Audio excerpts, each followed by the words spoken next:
The Department of Justice said today that they plan to phase out the use of private prisons. The decision came after the DOJ Inspector General released a scathing report on the security and the safety and oversight of private prisons right here in the U.S.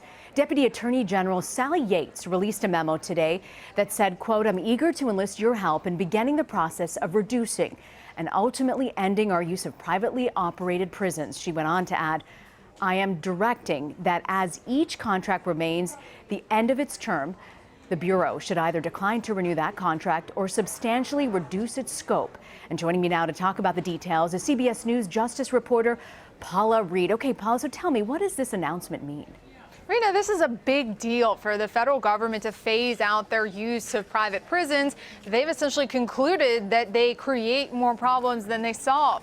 As you noted, that watchdog report found that there were more instances of contraband in privately run prisons, more instances of assault, and more problems with the use of force by guards. So now that the federal prison population is in decline and the Department of Justice is reassessing how it allocates its resources, they're saying, look, we really want to reduce our reliance on these privately run prisons because we just do it better. Why did the U.S. start actually using these federal prisons to start with? Over the past 3 decades, the federal prison population increased 800%. So the Department of Justice, the federal government, found themselves relying on privately run institutions just to accommodate and house all the prisoners they had. Now, as a result of a lot of sentencing reform, criminal justice reform, particularly when it comes to nonviolent drug offenders, the population is on the decline. And so now they're looking at how they allocate resources. And when it comes to private prisons, those tend to be used for people who are nonviolent offenders. Many of them here illegally, almost always men who are at the end of their sentence. So saying, can we find other places to put these guys so we don't have to rely on privately run organizations anymore? And what does it mean for state prisons where most of these prisoners are held?